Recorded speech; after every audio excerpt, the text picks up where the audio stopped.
State Representative Tacky Chan of Quincy is joining us on this first day of July for a Tacky Talk. Hey, Tacky.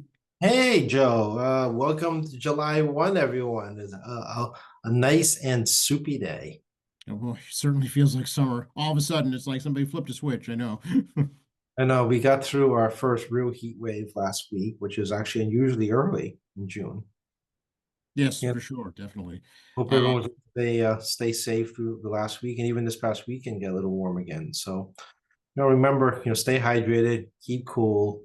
Understand energy bills spike during air conditioning usage, but be judicious about it. And try to enjoy the ocean or pool or whatever you have to try to keep cool. And most important in mind, folks, so two things: don't leave your kids and pets in cars at all in this weather. Period. Do not leave them in cars. Take them with you. And then obviously West Nile virus is back. So I'm aware it's really hot and it's tough to wear sleeves during the warm weather, but be aware in the evening, get your mosquito spray out if you try to go for a walk in the cool. yes, all the joys of summertime here, and a good idea to check on your, especially elderly neighbors, especially if they live alone. Yeah, they don't feel heat like my mom does. She doesn't feel much heat anymore. So it's everything's a cold day no matter how hard it is outside. And it's tough on folks on so many different levels. And just because you don't feel hot doesn't mean you're not sweating. You're just drying out a little slower than most other people. But you do, put out sweat. It's just natural occurring if it's warm Right. enough. And of course, the yard work. We talked about this last week. I mean, we have a lot of people that do a lot of work out there in hot weather because they have to do it, and we sometimes don't always appreciate the hard work those folks do. Yeah, no, it's very true. And the new month also brings the new fiscal year, and looks like there's a budget that may be in place. Yeah, the House and Senate voted on the Conference Committee budget yesterday on the 30th, sent to the governor's desk, so it's technically on time. The governor has 10 calendar days to sign or veto or line in veto or amend the budget. I know they didn't get much of a preview. They were taking some guesswork based on the pre-conference reports, basically the two versions of House and Senate. And the governor will decide if she wants to reemphasize some of her priorities through the veto pen or line item veto pen or amendment pen. Allow multiple ways for the governor to respond to spending bills in the state. And we'll see how it plays out. So by July 10th, there will be a budget in place. Yeah, how come this year, Techie, it seemed to go quicker than past several years? It's hard to explain how conference committee works because they don't really explain how it works. They don't really tell us. All I know is that there's a degree of compromise and whether or not they have Hmm. confidence in the fiscal numbers going in. If they have no confidence in the numbers, they may take a little longer as they try to get a better projection on the June actuals, not the May actuals, which can delay it into July if they don't have faith in the previous set of numbers and want to get another projection. Other issues that may come up is outside sections. People aren't aware they can sometimes put public policy in the state budget on the outside, what we call the outside sections. And that can tie up between the branches regarding debatable certain public policy matters. And this year, the budget had very thin amount of outside policy issues. It really is predominantly budgetary, which should make it easier if they agree upon what the projections are. Yeah, so I mean, a lot of them are prefix costs we've talked about before. The biggest difference going in that I saw was the amount allocated to the T. So what was the final agreement? I don't have it in front of me. Okay, all right. But the House, as I recall, the House version was significantly more than the Senate version. Yeah, the problem in the Senate is that, unlike the House, the majority of senators do not live in MBTA districts. Right. People tend to forget that. So us in T World care those outside don't. However, we did provide some money through the surplus monies from the millionaires tax already to try to cover some of the T costs, which should provide some relief for the T structural deficit. And then we'll see about what we can do this year. And there's always perhaps opportunity if there's a surplus of funds, which I'm not wicked confident, as you can hear from my voice, makes an appearance.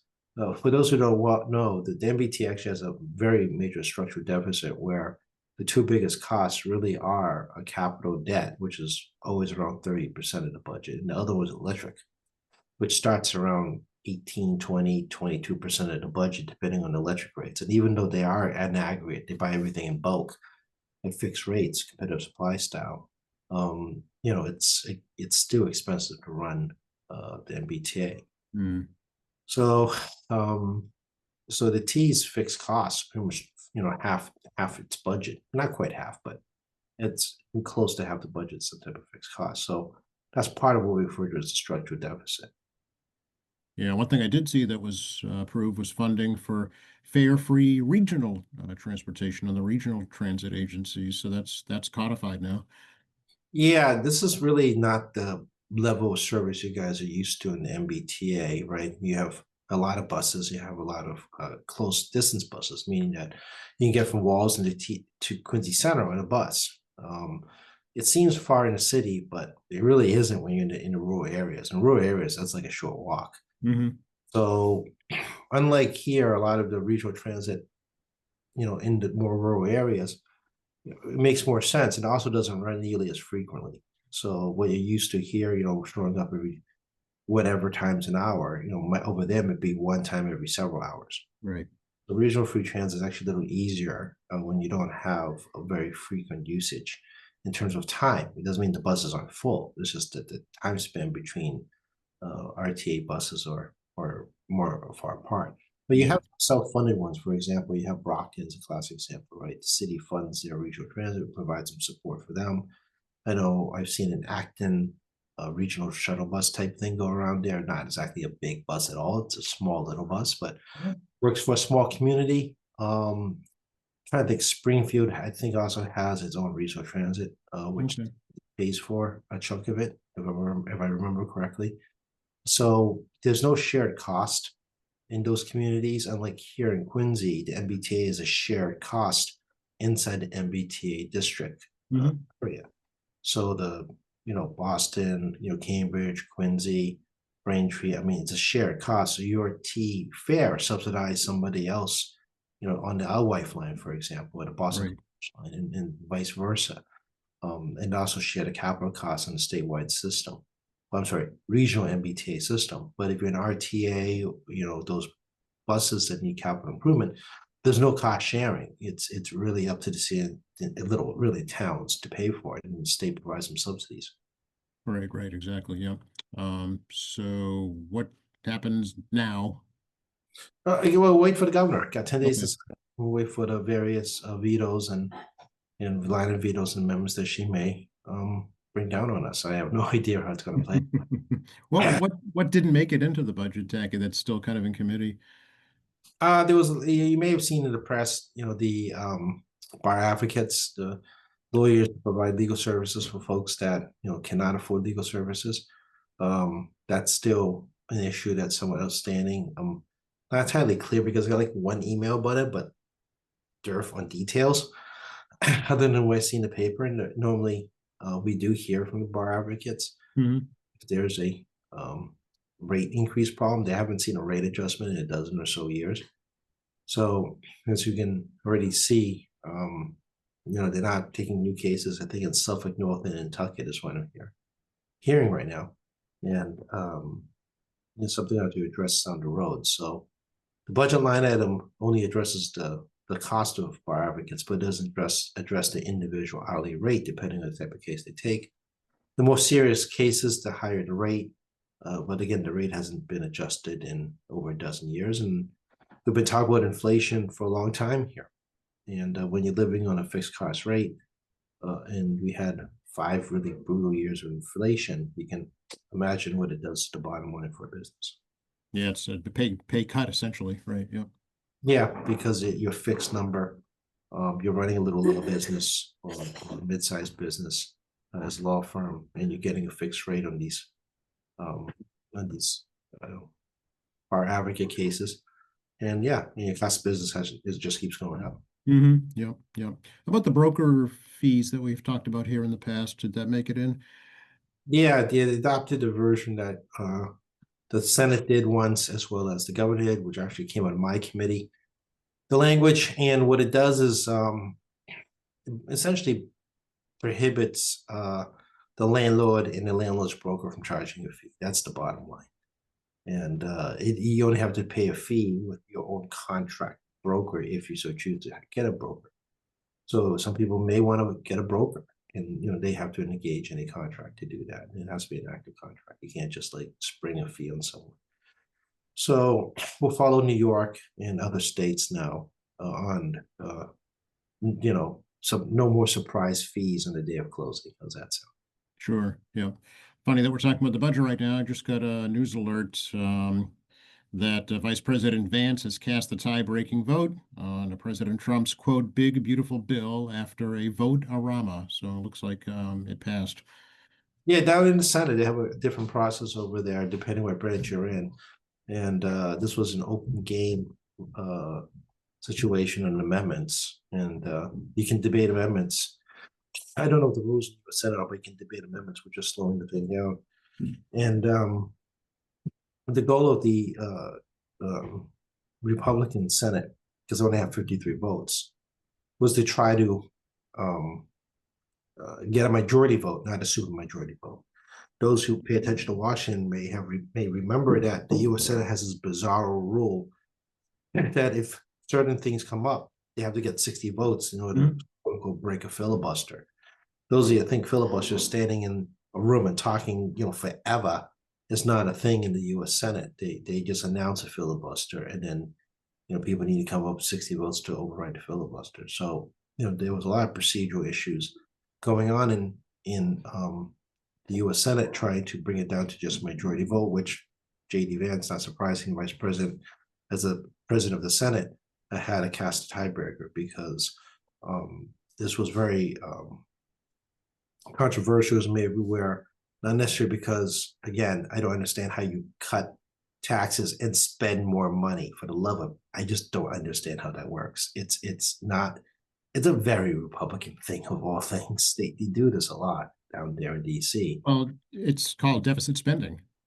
Yeah, and they are addicted to it. I mean, people blame Democrats for this, but I mean, common sense people, you cut your revenue increase and you spend more money. Duh.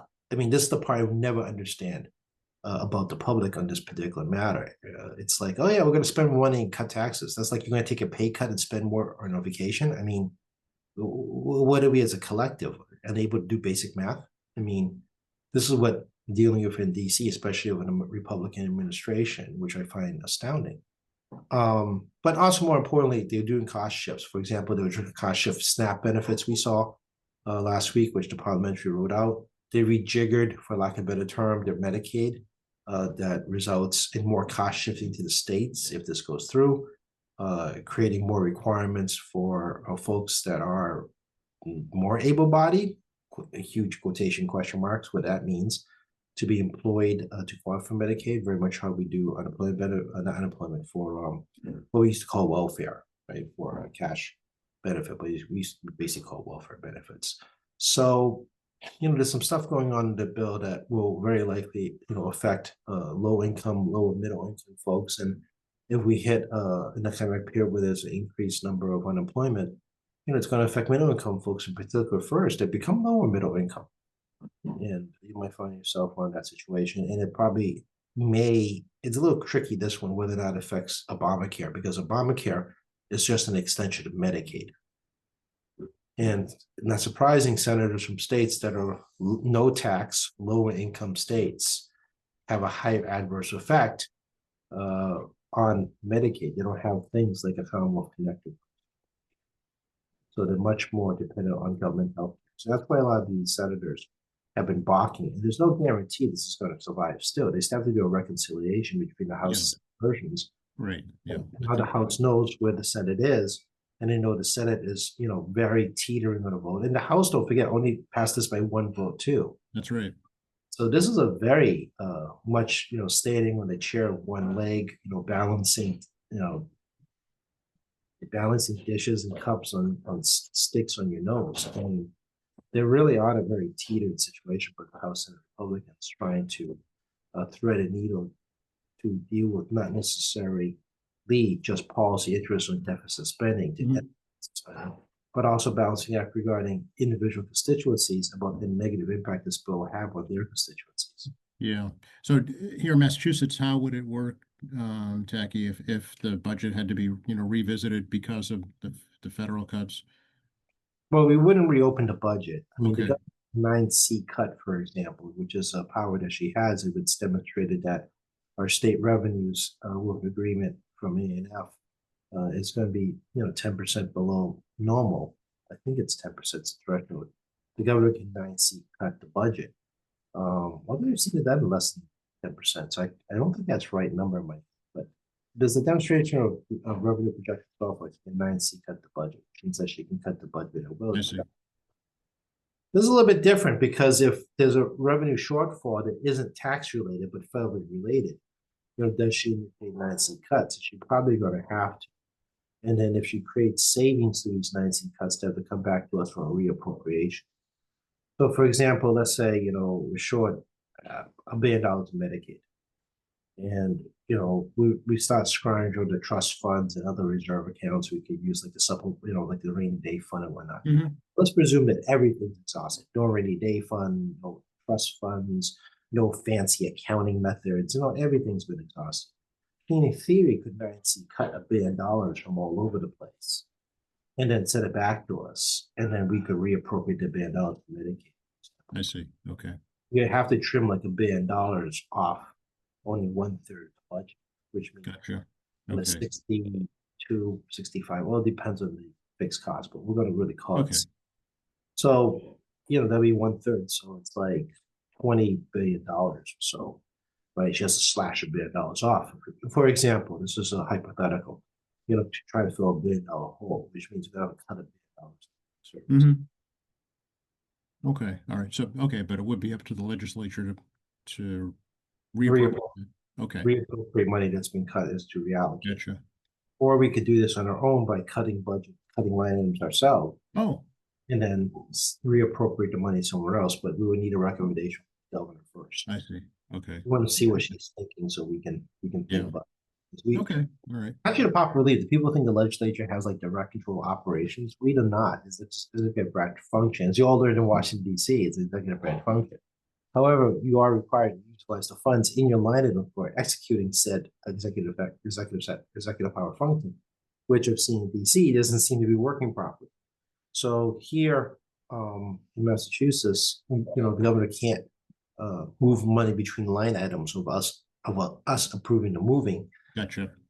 and she has to spend within the accounts that she has, and if she underspends, goes back to quote unquote supplemental. It's like Yeah. like extra money, but it's not extra money because it's already been allocated. You just didn't spend it all. Right, gotcha. Okay, interesting. Any new taxes, fees in the new budget? No, no sugar tax, no fee changes. Nothing really in there to address raising revenues. And Right. we already did, as you're aware, some increased tax benefits for particularly middle income families. We're going to be increasing inheritance tax, adjusting and simplifying the dependency deductions and credits. And we also did a number of different small items some years back. Plus we have the sales tax holiday coming up on August 9 and 10 this year. So it was a 10 or 11, right? I'm just trying to look here. It goes in the calendar. I don't have 9 and 10. Yeah, 9 and 10. So it's August 9 and 10 is the sales tax holiday. So Yeah. it's going to cost us maybe another $40 million. But that's baked into the budget. We assume it's not going to be there. Gotcha. Okay. So it's a lot of question marks in the air. I just don't have it because we just No, I understand. Yeah, because it hasn't been decided yet. Yeah. Yeah, we'll see what the job opening numbers are tomorrow, which we're moving the seasonal period. So those numbers are going to get really funky very quickly because of seasonal workers, if you can find a seasonal worker. And the Trump administration is clearing the way to deport temporary visa holders, starting with Haitians. So those numbers want to show up in unemployment. I've talked about this a lot. Every time you deport a person with a work permit, they're not going to be here to collect employment. So you have a really fixed unemployment number. I saw my Bloomberg News highlights email. NPR has reported that the administration is also trying to figure out how to deport naturalized citizens. These are people here are immigrants who come here become naturalized citizens. So there's a lot of they're trying to figure that out down in DC, whether that get away with it, which is why this birthright citizenship issue now becomes even more important. Because if birthright citizenship is not a thing, it could really expand the reach of them just deporting people for any reason. Contrary to popular belief, you do not have to be a person with a criminal record to be deported. They can just decide to pick up and let you go. The problem, of course, of running across is whether or not anyone deserves due process in the 14th Amendment to make the case for staying or going or not, before a judge. And obviously, the executive branch is trying to do everything they can to avoid judicial review. Any Quincy specific things you can talk about in the new budget, Techie? Oh, we got some money for various local not-for-profit agencies, QCAP, Quincy Resources, Georgetown Neighborhood Center. It's overtime patrols on the beaches. It's going to be a hot and tough summer, sounds like. So we do provide some extra money for overtime patrols for state police in Frenchburg Parkway and Quincy Drive. And there's a lot of scattering monies here, like the presidential library, which is one of the mayor's priorities. So it's also a lot of like indirect stuff, like, we didn't get as much money for homeless assistance. I understand Father's Bill statewide, not just Father's Bill, but statewide, they were advocating to about 122 million, but we came up with like 112 million. So we didn't quite get everything we wanted because they're anticipating an increased spike in homelessness given the rate the economy is moving. So there's a lot of stuff that I call direct funding to the city and towns, and there's like indirect, like, we talk about Chapter 70 local aid, right? I mean, that amounts to just under $50 million, right? When you factor in things like libraries, transportation reimbursements, SPED programs, I mean, we start adding up all that, it gets pretty quick. And, we talked about before, it's a substantial part of the city budget here. All those things add up. The Council on Aging is part of that calculation. It all adds up pretty quick. Sure. So, the city does get a lot of assistance already. On top of anything else we get at earmarks, plus all the stuff we're doing on state properties. Yeah. Did the speaker's amendment for the parking garage downtown hold up? Yeah. That was pretty much a no-brainer. Again, the speaker wants the earmark. It saves the city taxpayer money. I have to double check it, but I'm pretty confident it's just fine. But yeah, what it does, basically every state tax dollar we spend in the city, whether it be Chapter 90, these kind of big dollar earmarks, adjusting things like tax credits for infrastructure development for the city, saves actually your property tax money because that money is picked up by statewide taxpayers. So literally every dollar we bring back for whatever reason, whether it be for local services, local not-for-profits, or the city government, is money that we take out of the pocket of someone else in the state that receives less state money services and puts it into the city here. And, that's how we kind of indirectly address your property taxes. So, we talked about like what 35%-ish plus of the state budget comes directly from what the city budget comes from the state, and they bake into the budget. And it's up to the city government to decide how they're going to manage the budget on your property taxes. Accounting for whether or not state funding for things like local aid, Chapter 70, Council on Aging, veteran services, school buses, and so forth is available, as well as all the various grant programs we provide. Like electric school buses was a state grant program, for example. So that's something for the city government to decide, not us. We just get resources down from statewide taxpayers, and then we redistribute it back to the city, and then in city not-for-profits, and then city has to decide what's property tax going to be based on this money. And yeah, I don't know how much the city gets in federal assistance, but I'm sure there's quite a bit too. And especially CGB grant money, community development block grant money, plus others.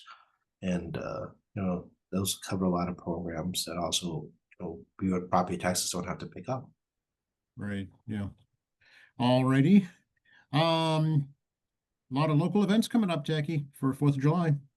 Yeah, July 3rd, those who live in House Neck, there's the House Neck Family Fun Day on Edgewater Drive starting around 10 a.m. They keep moving the start time a little earlier because of the heat.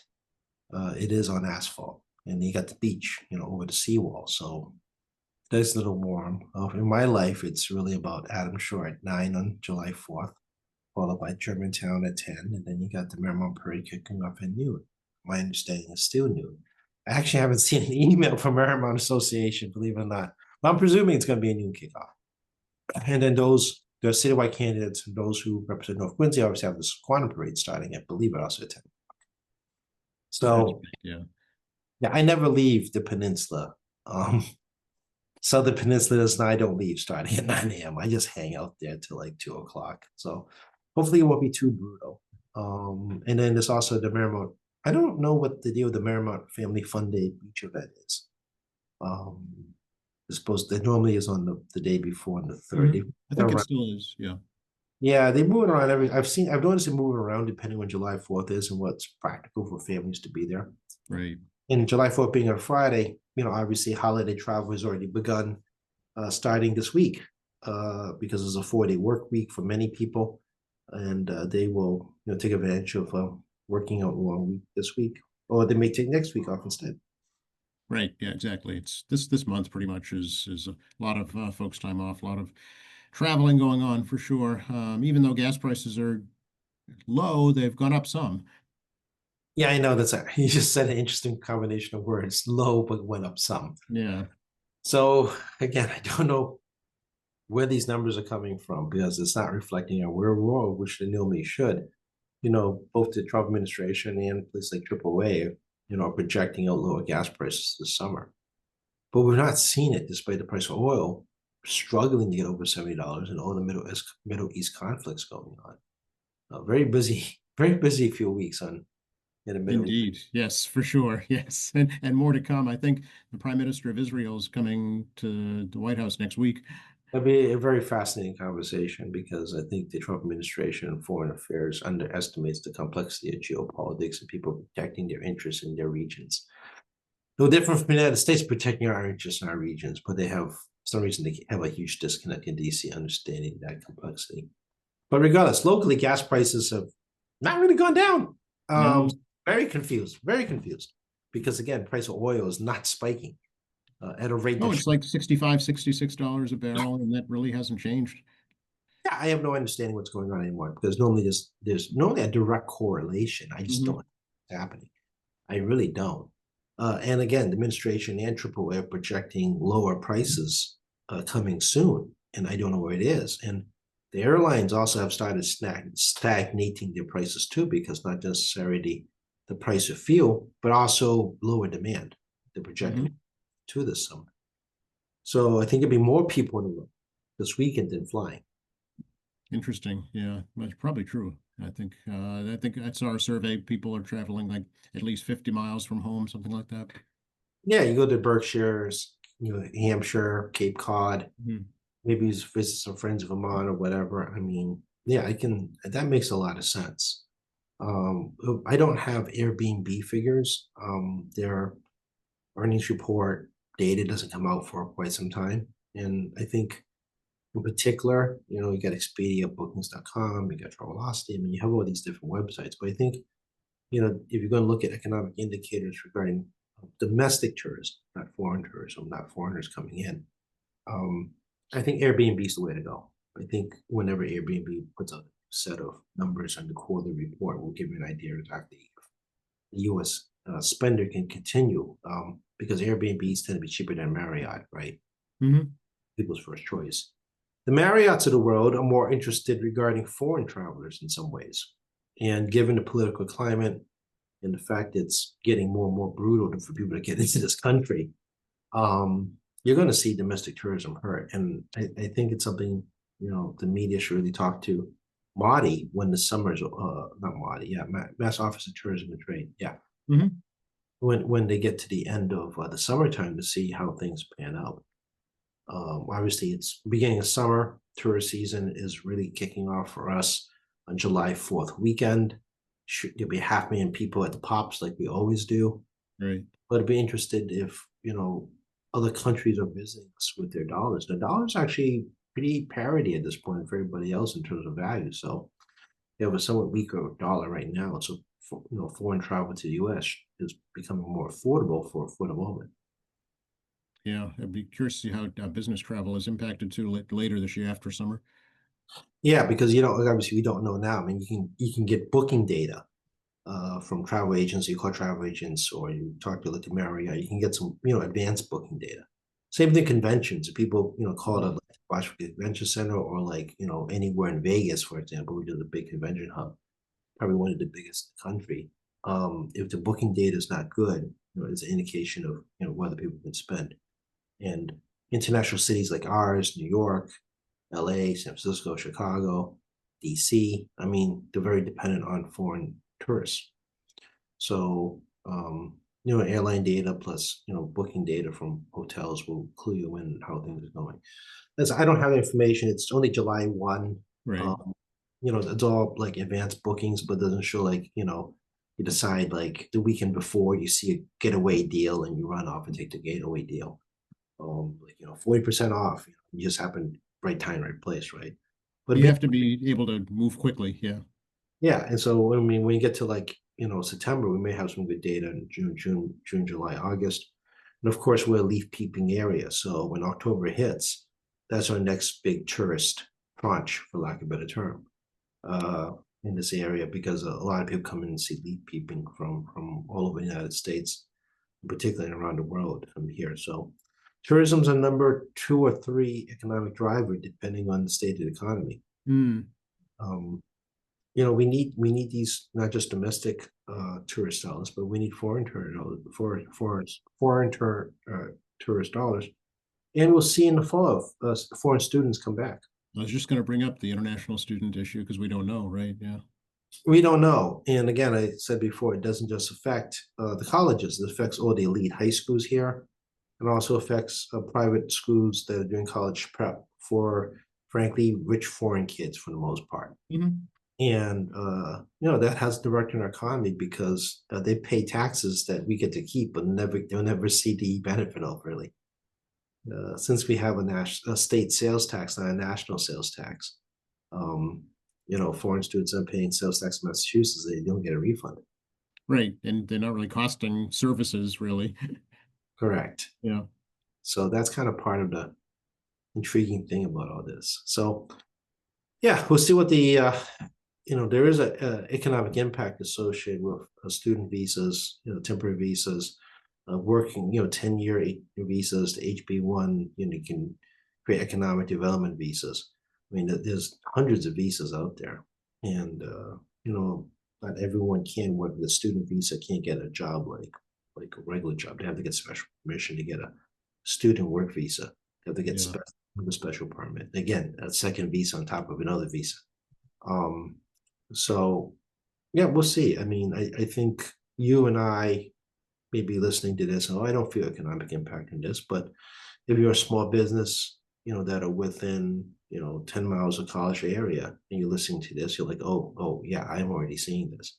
So Sure. the Yeah. listeners, viewers, will all have a different opinion on this because, we'll always say, well, it's direct impact on me personally. But if you're a policymaker, you got to rethink not necessarily how it affects you personally. Sometimes you actually have to think about people that aren't you, that aren't in your geographic zone, and how that impacts you, or actually how it impacts them, which have a ripple effect back to you down the road. Yeah. It's, small coffee shops, diners, I don't know, a myriad of small businesses we can't even think of right now. Yeah, consignment shops, Mhm. small craft shops. When we used to have newsstands I was was I was gonna say newsstands, but I said, oh no, that'll date me. yeah, that's us dating ourselves. But newsstands were very much driven by Big students. time. Yes. I remember the old one in Harvard Square Of sitting. course. Yes. Yes. So, but today that's how that works. And I do understand we have digital books and all that, um, but there is a whole lot of things about, when your parents visit, they want to take back that souvenir. Sure. There is absolutely. And even even the public libraries, I mean, they depend on students for their circulation. Yeah, exactly it. And also intercirculation between libraries and schools. People don't Mhm. realize it. Again, we're dating ourselves, intercollegiate library services. I know, but there is some validity to that for sure. Because if the service is viewed as not needed, eventually the money's going to be looked at as well. Well, that's another thing the Trump administration is looking at because the end of the Department of Education also ends intercollegiate information sharing, aka libraries. Yes. No alternative system in place. So yeah, there's a real impact, folks. It's just because you don't feel it, I say you don't feel it yourself personally, doesn't mean there isn't gonna be a ripple back to you later on. Right. Yeah. It's, it's a global economy and it's a regional economy and it's a local economy too. And we're all we're all part of it in some to some degree. Yeah, yeah, because like when my observation, my lifetime doing this is always interesting because people are like, oh, they feel an effect, but something else just happened like 6 months ago. Right. Exactly. Which is tariffs ideally is that's how they're going to be impacted later this year. Yeah, Amazon announced yesterday that they had a massive buying spree before tariffs. And a lot of their third-party vendors also, if they could, had a massive buying spree, which explains this monster trade deficit prior Mhm. April, because people were desperately trying to get all their goods as much as they could to try to prevent a price shock near term.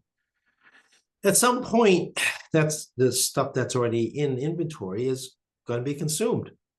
And depending on what happens in what, 8 days from now, 9 days from now, we determine what happens next because you're going to see another massive trade deficit number in June as people are trying to get all their stuff at a not low tariff rate, but I mean, still, I mean, they're still paying tariffs, and you won't see that inventory come up until later on this summer. Right. Christmas. And in Yeah. some places, as I said before, we do advances. They charge earlier more money so they can pay the custom fees because they want their stuff released. Right. Yeah, exactly. So it's going to be all pretty much all year to kind of pan out. Yeah, and small businesses will see it first. You and I should really see smaller impact price raising sooner than Amazon because they can't warehouse the same amount of volume. Right. So as we learned through the pandemic, half this country's economy is small businesses and large chunk of small businesses, restaurants, and retail. Hmm. So, you will have a real actually tough situation where Amazon has always been able to undercut smaller businesses, and same as Walmart. But now they can actually hold it longer on a fixed price, while small business may have to raise their prices sooner, whether anticipating a tariff or already received goods that are going to cost more. You as a consumer, you and I have been pinched already for inflation and wage inflation slowing down significantly. Um, and now you got to make this tough choice. Are you going to help this Main Street shop that had to jack up the prices 10+%? Or you're going to go to Amazon, which is probably 10% or maybe even 20% cheaper than that Main Street shop for that same good. And this really puts consumers in a bad spot because obviously you want to support a local businesses, a local economy, but your pocketbook is pretty tough. Yeah, it's like they say, charity begins at home, right? Yeah, I really believe most people want to help a local business. I just really think it's a hard situation Right. now where all of us are really tightening up our belts and Mhm. prioritizing what's important. And Amazon and Walmart's will always have the distinct advantage in that situation. Yeah. Yeah. It's a stark reality for a small business owner for sure, but they can't afford to charge less than they're paying for their items. That's a recipe for disaster. Yeah, exactly it. And those are small business owners you can tell I'm somewhat aware of this. My dad ran a restaurant when I was a child, so Mm. not like I'm a professional restaurateur by any stretch of the imagination. I most definitely am not. But I understand the stresses involved because you saw when dad came home. Right. And so what do? Employees are the biggest expense, so they're probably the first to go, and that adds to the unemployment rolls. Yeah, that's why this employment data every week new people getting on what the percentage is and also how many job openings, and you want to factor in payroll numbers, how many people are coming off payroll numbers, ADP, ADT,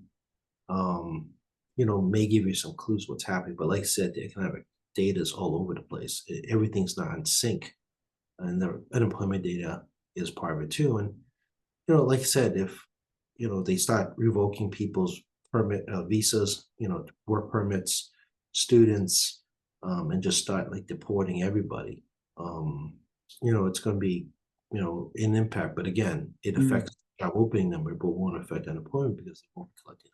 right. Yeah. Do you know how Canada does it, Jackie? I understand that we as American citizens cannot go and get a job there or a permanent job there. Yeah, it's again, you have to go in for a business visa. You have to get work. Okay. I mean, it's no different from any country. I mean, if you go into another country to like get a job, you have intention to immigrate. Right. Okay. If you're just there on a business visa, meaning you're just conducting business back and forth between the two countries, that means you're Yeah. working in Canada, but you're not really working in Canada. So, there's a huge difference because people that generally gets jobs in your country generally wants to stay in your country. Right. Right. Unless there's a temporary situation, like we talk about this all the time. Cape Cod, you realize having foreign temporary workers, which I don't think is really going to happen that much. Mhm. Administration, which creates a workforce shortage, and the joke we have in Tuckett's going to charge you $30 a cup of coffee, where things are going because the labor cost is very high. And we saw that during COVID. That's how we know about this because COVID stopped foreign travel, which Cape Cod was unable to get any more help, which created a huge spike in wages. And they're unable to provide the higher quality service that we all enjoy because of just lack of manpower. Right. Yeah. That was directly evident because just as summer season was beginning. Yeah, we're gonna feel it again, I suspect, for this year and probably in the foreseeable future. So, if you're traveling the Cape and it's a very busy time period while you're down there, and your service is a little slow, well, now you know why. Mm, People kind of have this misconception as people don't want to work. Okay, I get it. Those people exist. But when you don't have enough people to work, it's not the same thing as people don't want to work. right. Right. Exactly. Yeah. So what are you doing at the State House now? Budget's all done. Well, it's a quiet zone, so July 4th week, I don't expect anything to be happening in the State House. I have two back-to-back public hearings, so there's one coming up next Monday and Monday after that. You can watch us at malegislature.gov. Feel free to watch us and watch our recordings. I'm actually in process of pulling bills out of committee on my first set of bills under the rules that has me have bills out of committee either 30, 90, or to Joint Rule 10 in December, which is going to be the first Wednesday in December. However, the House leadership would like us to get stuff done within the, I'm sorry, 60-day timer, 60, 90 to Joint Rule 10. So, but they'd like us to get our stuff done within 60 days, which we are going to do our best to meet the 60-day requirement. And we got a first set of polls that went out today to the committee members, and hopefully they'll report back before the hearing starts on Monday, and they can announce the results of that poll. So, we're at the committee level, we're moving quickly because now we have joint rules. We have some understanding what's going on at the committee level, and yeah, I'm getting stuff done. So we have two more hearings in July. And then we have like at least two hearings in September, but I think I have a move a date around September. And then we have, I believe, another two in October and one November. And then in the interim, I'm going to be having bills move out of committee every 60 or so days. So pretty much every second week, we're going to have an announcement of moving bills out of committee. Oh, okay. All right. So there is things happening then. Yeah, there's averaging about 3 hearings a day, 4 days a week Hmm.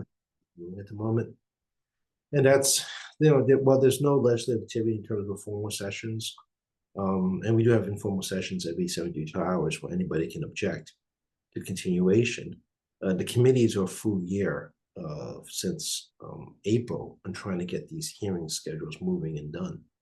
And the senators don't have to move their bills until Joint Rule 10 deadline in December.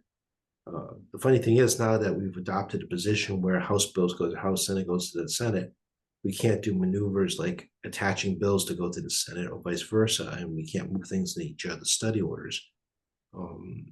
It really changed the dynamic of how we operate. And that means that since we're no longer joint chairing for the purposes of moving bills out of committee, as I explained to folks, we're now not sharing work, meaning that, being the co-chair used to like decide, all right, well, I'm not doing 100% of the bills. I mean, we got to work out a deal where you can take some off my hands, I'll take some off your hands. And Right. we'll see how far we get in moving our committee bills. Hmm. Is that going to Now, slow things down, you think? well, it's going to create a large number of volume. Yeah, It's going to double up the normal amount of favor reports yeah, going to the House, because normally half of those bills would go to the Senate. right. Yeah. Hmm. We would literally negotiate saying, you go first here, I'll go first Mhm. here. Okay, you need this issue, you go first, or I need this issue, I go first. No, it's going to be literally 100% release into the House, and Ways and Means and third reading is going to have to deal with abnormally high number of bills coming to committee from me. Yeah. You need more staff. Yeah, we're managing okay. I mean, I have two committee staff folks. We've been discussing about how we're going to do staffing, given the higher level work, but also have three personal staffers too, which helps pick up the load. And then and then that's just how it is. I'm not the only committee going through this. I mean, Yeah. every committee going through the same process. So it'd be a good time to visit the State House, actually. Yeah, I mean, one advantage is coming when it's quiet for tours. One, you get to roam with the building, because it's not crowded. Although I've met even this deep outside of COVID, it's still far from the days when, pre-COVID, when you literally have 300 people roaming the hallways literally all the time between tourists and people doing business Hmm. and advocates. So we're still far from those days where the building, average 300 people all the time, every hour roaming around. But it's also a good time because you can actually kind of mosey around the building undisturbed. Right. Yeah, exactly. Yeah. See places you might not be able to. Yeah, for example, the State House Library is beautiful. It is a real library. So, we always encourage people to come up and take a look at the State House Library. They redid the library, I want to say a dozen, 10 years, 12 years ago. So they did massive restoration. So, things like that, tour guide would take you through, but you can also just, go in there on your own. So Mhm. as you all know, every week I encourage people to come visit the State House and walk the hallways of John Adams, John Hancock, and JFK. It's again one of the few places you can actually say for sure that you walk the hallways with them. Yeah, exactly. Yeah. Of course, Independence Day here in Quincy is going to be very busy, as we talked about. But what about in the State House? Not much. I mean, obviously the State House was closed Independence Day, uh, largely because it's Independence Day. Hmm. The last thing you want to deal with is being in Boston on Independence Day. As I said earlier, 500,000 people at the Hat Show, but that means another 250,000 plus or more Hmm. of the city. In June and July 4th, again, a major economic driver for the city of Boston. And locally, I mean, I know that people sometimes sit at Walson Beach. But people used to have radios, but they don't listen to the pops and with a little bit of a time delay watching fireworks from the beach. So they also have local firework events too. Isn't did Braintree already have theirs? They had theirs last week. Yeah. Yeah. Randolph has theirs on Thursday nights. And I think Canton also.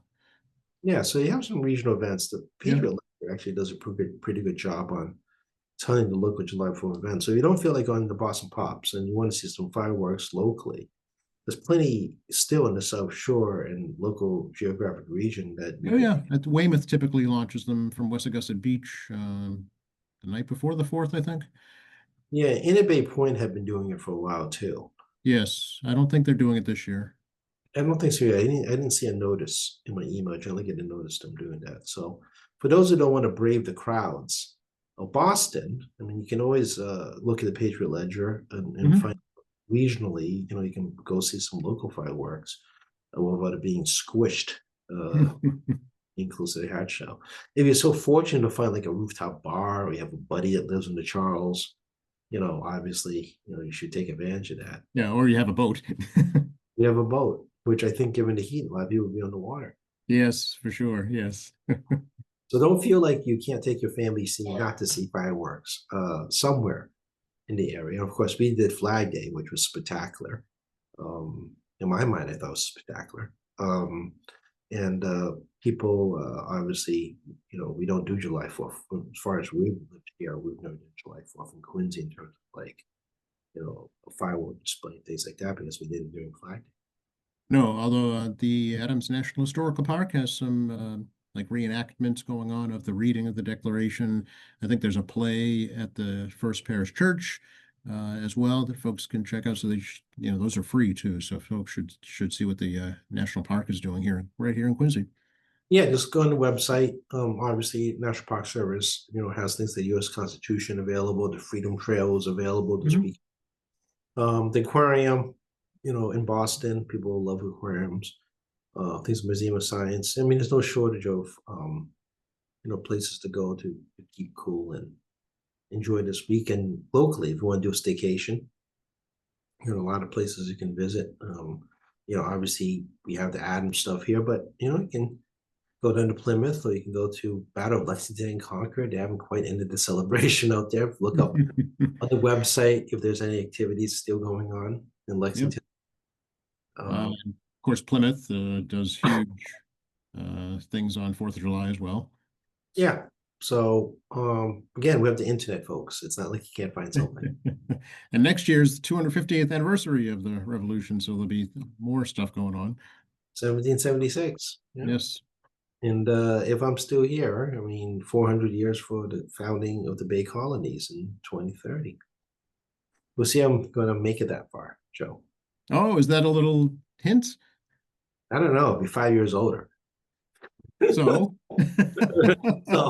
so what? You expect me to still look the same 5 years in the future? yes, absolutely, Tacky. You're ageless. Sad part is now that we're doing some video and all my social media, you can actually make your own determination if I am truly ageless.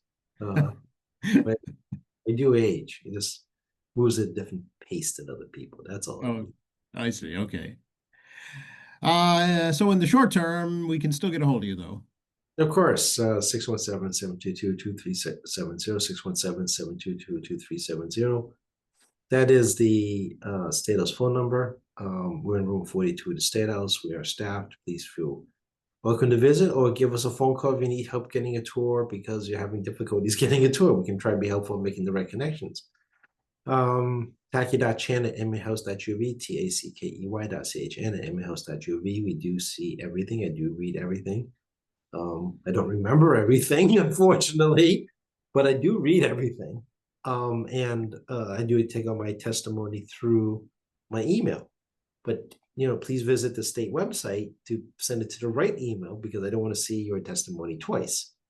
But also prioritize constituencies first. We receive some calls regarding some roadwork issues. Not surprising. Between the cold and the heat, things like Furnishable Parkway is taking a bit of a beating, plus National being out there, which they're supposed to be doing some paving sometime this fall. Cross my fingers. Yes. To clean up the work they did on that underground electric line. But we do pay attention, and of course we have State Representative Tackey Chan Facebook. Do not use social media to contact me, because that's why I have email. So please do not do that. And we have @Tackey Chan, which is the X Twitter account. I talked about MAlegislature.gov a few times already. Please make your own account on there. You can track bills, watch our hearings, watch our sessions, or watch the recording of which if you're not able to watch it live. And then, obviously, I'm here with Joe every week or 2 weeks, and I remind folks it never hurts to get his 10-minute update in the morning. Excellent. Happy and safe 4th of July, Tacky, to you and your family. Thank you, Joe. You as well. And I wish everybody a happy and safe 4th of July out there. And please enjoy. Just be mindful of those things like, I don't know, triple E. So just be aware that you can have a lot of fun, but please, everyone be safe. Yes, absolutely. All right, we'll check in next week.